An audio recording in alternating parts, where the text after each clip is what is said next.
Twisted Life of TV. I am Poetry. You are here for PNTV. It's Poetry's news and twisted views. Yes, the video says it's live because I actually am live. If you come on in while I'm talking, come on in. I'm just going to be going over PNTV topics that caught my attention over the week. I left my notes at home, so this is going to be all opinion based. Without my notes, I don't want to be like stating facts. It's all opinion based. So once I turn this corner good, we're going to get right on into it. I cannot see your chat because I'm driving. If I come to a red light, I will stop to read anybody's chat who is in here. Okay, so I'm giving that little disclaimer at the beginning of this live stream so people that's watching it don't tune out. After I post the video, you can see, go down to the description section. If you don't want to listen to my whole commentary, which you should, but if you don't and you want to just hit on certain topics, then there will be descriptions down in the comments section after the video has uploaded to process through YouTube. Okay, so I'm gonna start off with what I can remember off the top of my head. First things first, Wendy Williams. Okay, so we know that Wendy Williams has been dealing with her addiction issues, which caused her to no longer host the Wendy Williams show that had been going on for years. You know, Wendy Williams started out on radio, went over to TV. She's gotten into, my camera is really shaking. She's gotten into production, directing, things of that nature, right? Damn, that's really shaking. So, you know, she had a illustrious career. She also has had a battle with addiction. Good morning, how are you? She also had a battle with addiction. We know for certain that alcohol was one, and I believe there was a drug addiction as well.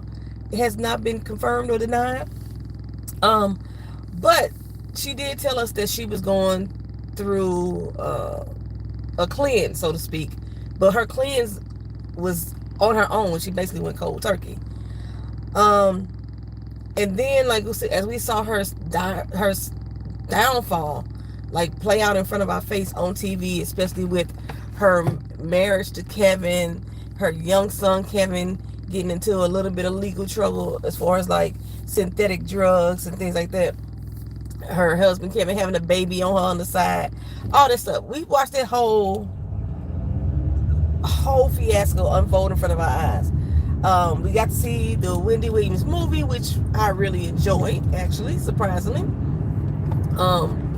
And now there's actually a documentary. Good morning to everybody who's here. There's actually a documentary right now on Lifetime with Wendy Williams, and she's speaking to Black China. And Wendy don't look well at all. Now, new reports have came out that stated that she is suffering from the same condition that Bruce Willis had. I don't know the name of it by heart. I told y'all I ain't got my notes this morning, but it's a prefrontal dementia. If you know exactly what it is, you can put it in the comment section for me. But it's like it's dementia, but it's affecting her prefrontal lobe, and it's like a very slow, progressive disease, if I'm not mistaken. Wendy Williams has gone through some shit, child. I said, along with the addiction, we know she got Graves' disease. We know she got vertigo. I think the thyroid problem and the Graves' disease are kind of hand in hand. And now she got dementia. I don't recall if her parents suffered from dementia at all, because usually dementia has some type of hereditary trace. And I hope they're not going to try to use all the things that we saw that was leading to her downfall, her demise, as use this now diagnosis as an excuse to explain away everything that we saw happening in front of our eyes. We know, or just based off of what we've seen, that fat specifically was due to her addiction issues. Now, the dementia, because I know frontotemporal dementia. Okay, because I didn't know what the heck, how to pronounce it. And aphasia. I don't know what aphasia is. I'm going to have to look that up. But yeah, she is suffering from a lot of different conditions on top of her addiction. And when I saw that documentary, I haven't watched the whole thing, with her in Black China, I just felt so bad for her. It's just like she is getting thrown a lot. Just and then there's like a lot of insensitive people out there who keep saying this is this karma paying her back for the nasty things that she said and she's done. I mean, if that's the case, then all of us should be wary of karma paying us back, especially us YouTubers, us content creators, because we say some nasty shit too. We say some nasty shit about the people who say nasty shit. So like, I hate to hear people say she deserving of what she got going through or karma paying her back. It ain't got nothing to do with that. It ain't got, for me, she could have been the nicest person in the world and still deal with all these issues.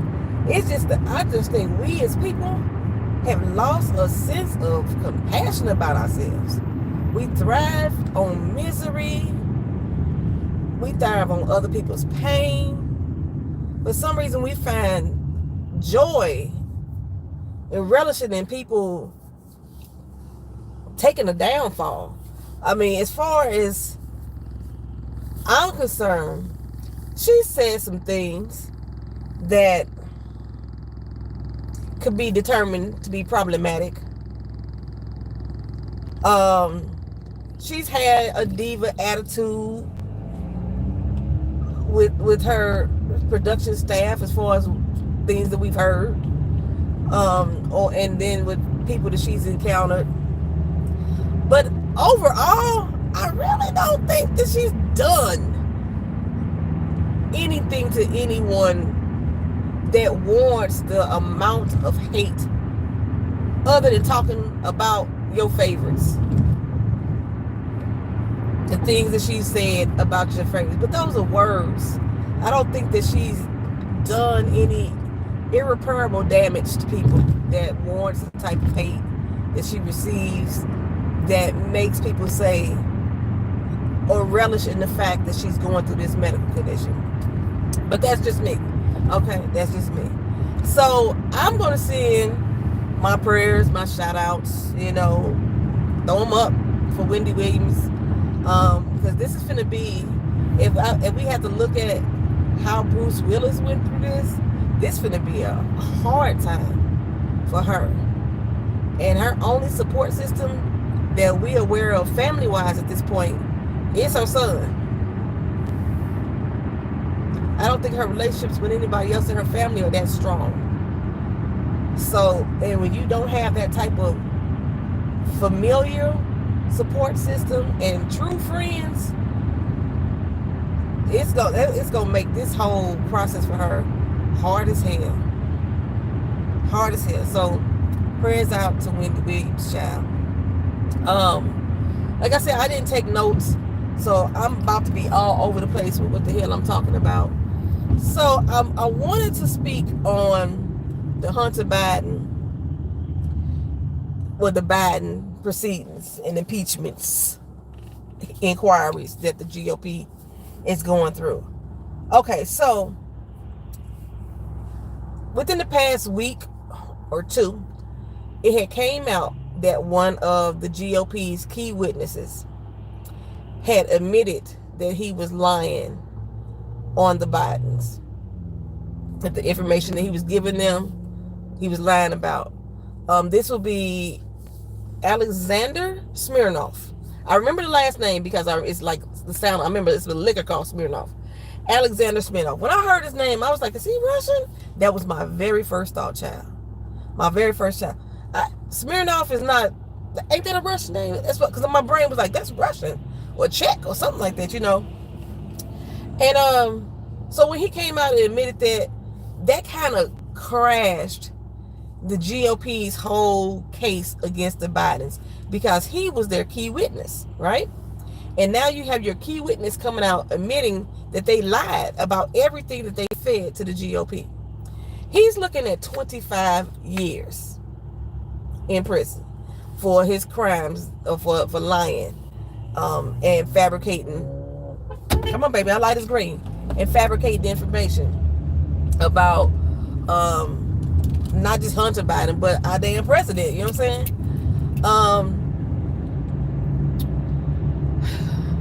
It has now come out as well, or he has added to his confession, that not only did he fabricate all of the information that he gave to the GOP about the Bidens, he now was doing so under the guidance or the instruction of Russian intelligence. That just makes matters much worse. So, from my definition, I'm not sure if they've labeled this, he's basically a Russian spy. And they have, like, I believe for years they have been infiltrating our political system. Just this going off last names. The people that we have elected into office and things of that nature. And if y'all had watched my Handmaid's Tale reviews, I have always said when I compared the Trump administration to I haven't compared it. When I speak on the Trump administration, I've always said that they've had a deep connection to the Russians. I kept saying too that Melania is not absolved, or y'all crazy to think that Melania ain't got something to do with this, because people, like when we was watching The Handmaid's Tale, a lot of people was like, oh, she's stuck in a situation that she don't want to be in, she trapped with that man. I was like, she know exactly who that man is, whether she despises his physical touch or presence. She know exactly who that man is, she know exactly what she's doing, and I wouldn't be surprised if she had a hand in him reacting and behaving in the way that he does. Now, there has been some reports also that has came out. I'm jumping subjects, but there has been some reports, or not a report, but a journalistic review that came out that was talking about when the Russians first became interested in Donald Trump, and it had to do with his first wife, and how they were looking to take him under his wing and things of that nature. I'm going to post that video on the community board for y'all to watch. Y'all can check it out. It's some interesting information. I wanted to dive into it a little bit more deeper, but I wasn't prepared for my traveling talk today. I mean, my PNTV today. I left the house late, and yeah. Anywho, but I have always believed that there has been some type of connection with the Trump administration, which majority of the people that's in the GOP currently fall under that administration. So it's not a shock to me. It ain't been a shock to me at all that this man who's been feeding the GOP information has deep ties with Russian intelligence. It wasn't a shock to me at all. The death of the Russian defector. Y'all help me out. Put his name in the comment section. Navalny, I believe that's his name. I don't know much about this man. When they spoke about his death in the news, that actually was my very first time ever hearing this man's name. If they said it before in politics, I didn't know it.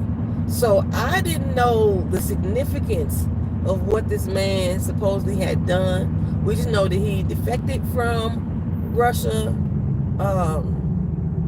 or at least Did he defect?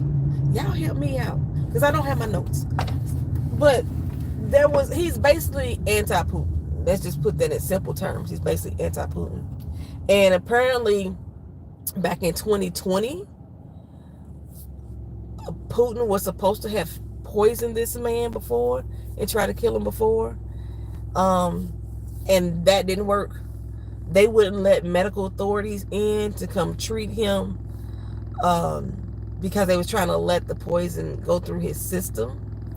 This is all alleged. I guess I gotta say alleged because I don't know the whole truth behind it, but this is what they believe have happened. Okay, so he was in a prison in Syria,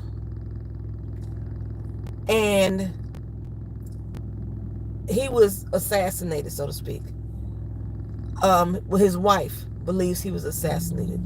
The news media is stating that he was assassinated.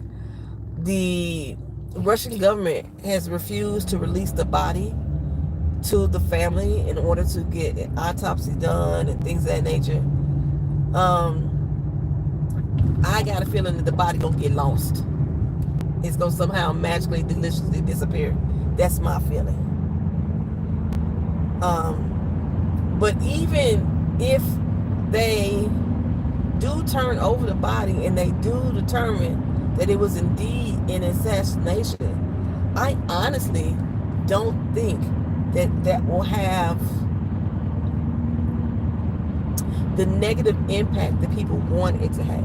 Yes, people are angry, people are upset, but there is nobody really standing up to and against the Russian people, especially in our GOP. You hear him back in the day. You may hear him talk about him and say what a despicable, heinous human being he is, but they all are currently standing by Trump's side, who is standing by Putin's side. I still don't understand how they are, the mindset in them following the direction of Trump, who ain't even in fucking office. Y'all letting somebody who's not even in power over you. That doesn't make sense for me at all. Just anywho, child. So since his death, there has been a journalist, an American journalist that has been taken by the Russians, and also a ballerina who has dual citizenship here in America and in Russia. Apparently she donated some money to a cause that was against Putin. So now she has also been detained. I heard that there was people who putting down like memorials for the man who was allegedly assassinated. And those people, for just putting down flowers, were also arrested. And our GOPers here in America, the MAGAnoids, don't think nothing of it, none the wise. Ain't no problem, ain't no big deal. You know what I'm saying? It's this climate that we're in right now is so dangerous. That's the word I have to use. It's such a dangerous time. However, one of the things that I love about his wife, when she said, "I am not afraid. I'm not scared of you motherfuckers. I'm gonna speak out and do what I need to do and carry on my husband's work," which may, of course, put her life in jeopardy. However, I appreciate the people who continuously say we need to stop being afraid. It's okay to be concerned, a great deal, but the fear is sometimes paralyzes people, and it prevents people from taking action. It prevents people from moving forward. So I'm going to move forward from this conversation though. Next up on my list that I was going to talk about, Killer Mike and all the other black rappers. I told y'all about that before. It was pissing me off to the point that I was getting off of that I had took a break from PNTV because the black men, the black celebrities, male celebrities was getting on my MFN nerves. And I think there's a video circling around with Killer Mike. It's old.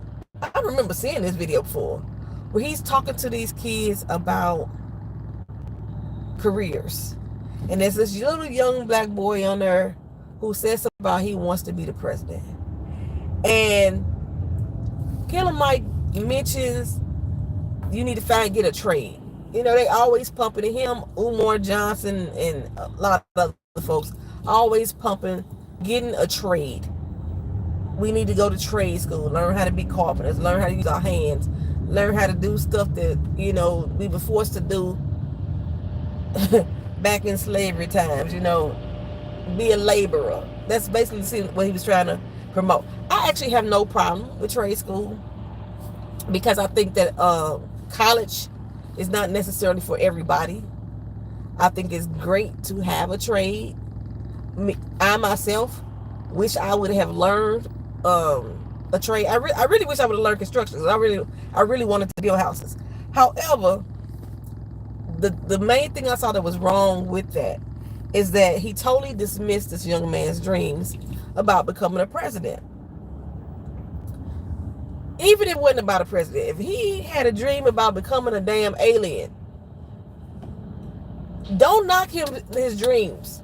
As an adult, we should be trying to uplift our children in the best way possible, encouraging their creativity, encouraging their thinking, encouraging them to desire and want for something different than what they have. And he totally shitted on this little boy. And then turned to the little white boy and was just like all in tune with his dreams, all supportive, all encouraging. And that type of mentality, that type of ideology, that it grinds my gears when it comes to Killer Mike. Like I said, there's a lot of things that Killer Mike has put himself in the forefront of in the black community, especially when it came to Ferguson. You know, he spoke out a lot about that. You are not finna get in front of me, Mr. Trucker Man. You too damn big for that. Come on, bitch, damn. Why you keep fucking stopping?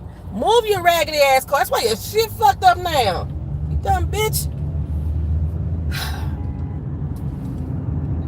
Just hold people up for no goddamn reason.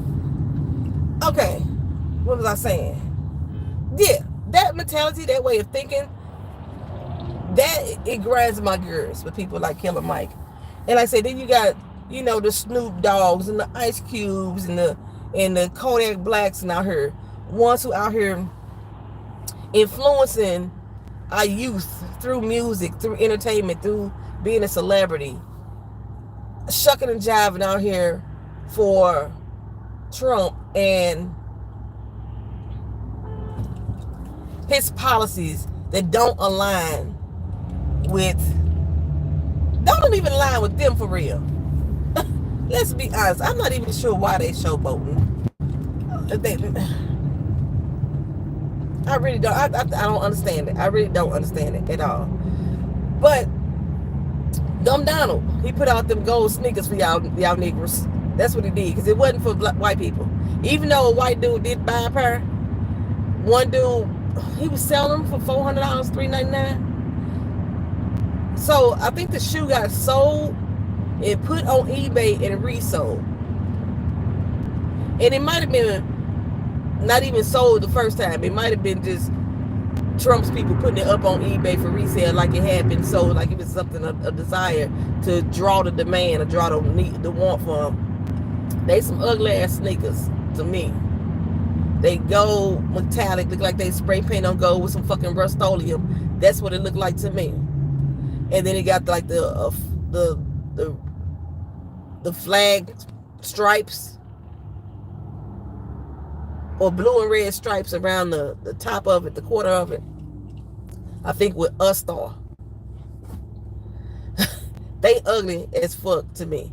But when they came out, I said, somebody gonna buy them. Somebody gonna buy them. So this dude, as far as I know, he's the highest bidder. He went on to eBay and he bid it on the shoes and ended up buying the shoes for $9,000, one pair. There's several different, I don't know how many, but there's supposed to be a limited supply. As far as I know, they're not sold out, but the news media keep trying to put that they sold out, but I didn't see that they were sold out. Anywho, on Fox News the other night, there was a commentator who got on there and was talking about how black people basically gonna buy these shoes up because we love us some sneakers.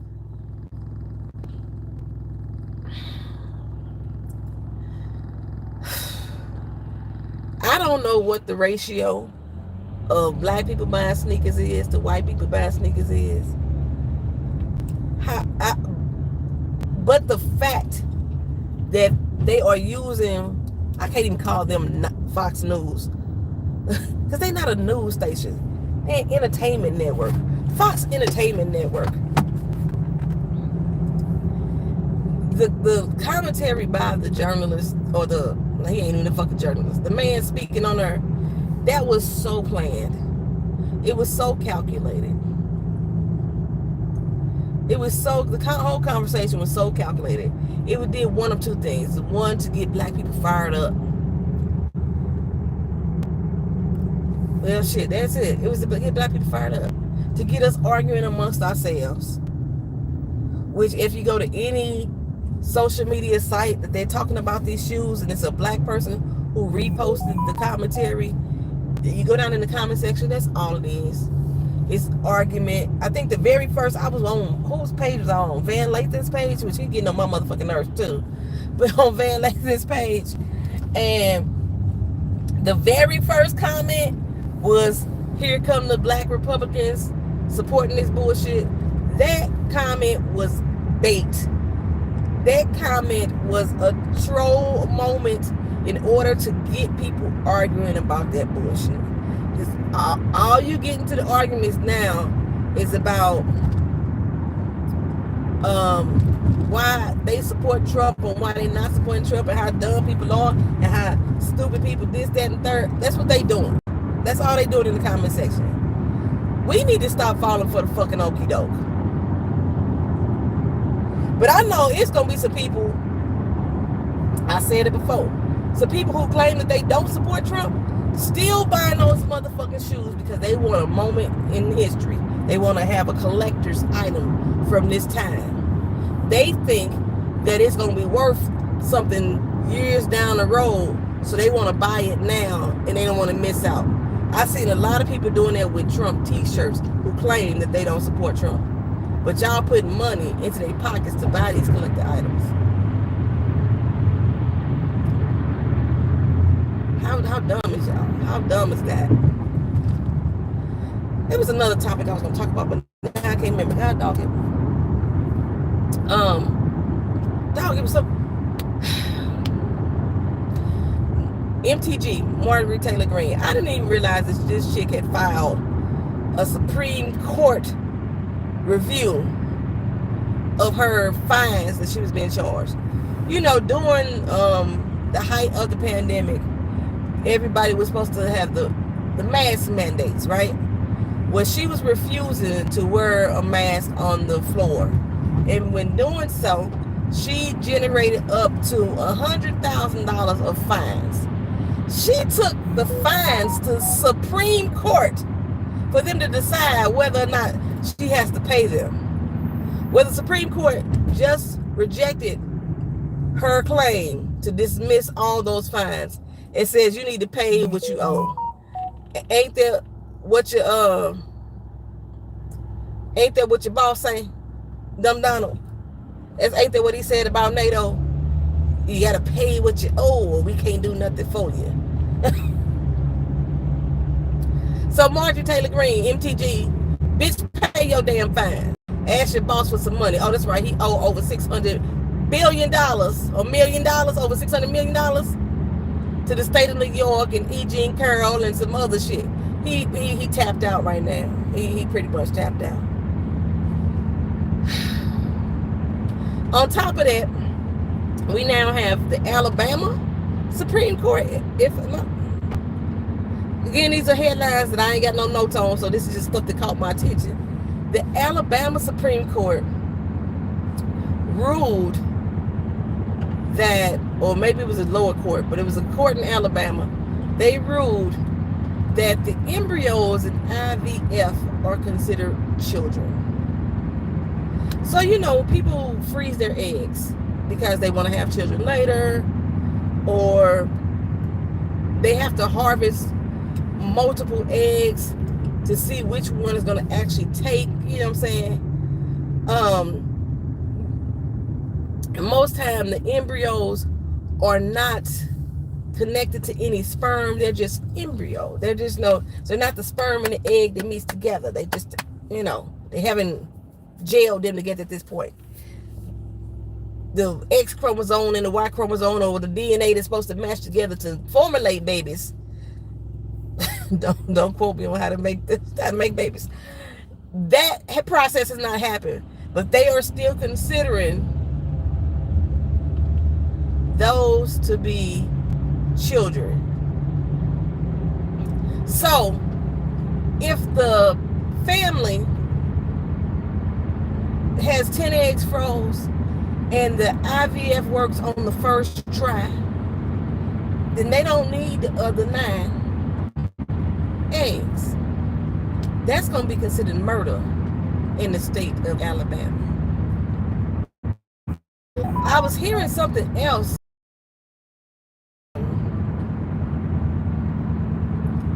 That they made some judgments about the use of IVF as well. I'm not sure how all tied in, so I got to look into that more deeply. I'll probably do a PNTV extra on that when I look into that more deeply to find out specifically what the ruling was. Because the story that I'm hearing don't make sense. I heard Kamala Harris say something about that they are stripping women's rights to use IVF. Or is it just because the threat of being charged with murder and use all your embryos? Is that what is threatening the IVF usage? Y'all let me know in the comment section if y'all know specifically, but I'm going to research it more deeply. Again, I'm just going over headlines that I saw. Now, what this made me think of, though, a woman that has menstrual cycles,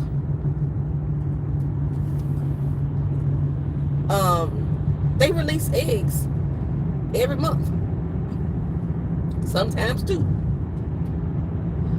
So are they now saying in the state of Alabama that a woman's egg, an unfertilized egg, is a child, and you can go to jail for murder for just having your period? That's what it sounds like to me. Maybe I'm overthinking it. Maybe I'm not. I don't know. But that's just, so when I look into it more deeply, because this is a subject that like really touches home for me.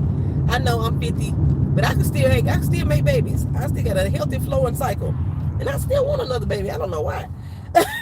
But I just think women's rights and women's reproductive health is such a touchy subject for me that I got to do it like a deep dive on it, y'all. Okay, so I'm at work. Thank y'all for riding with me for this PNTV. Like, comment, share if you feel so inclined to do so. And I will see you in the next video. Peace.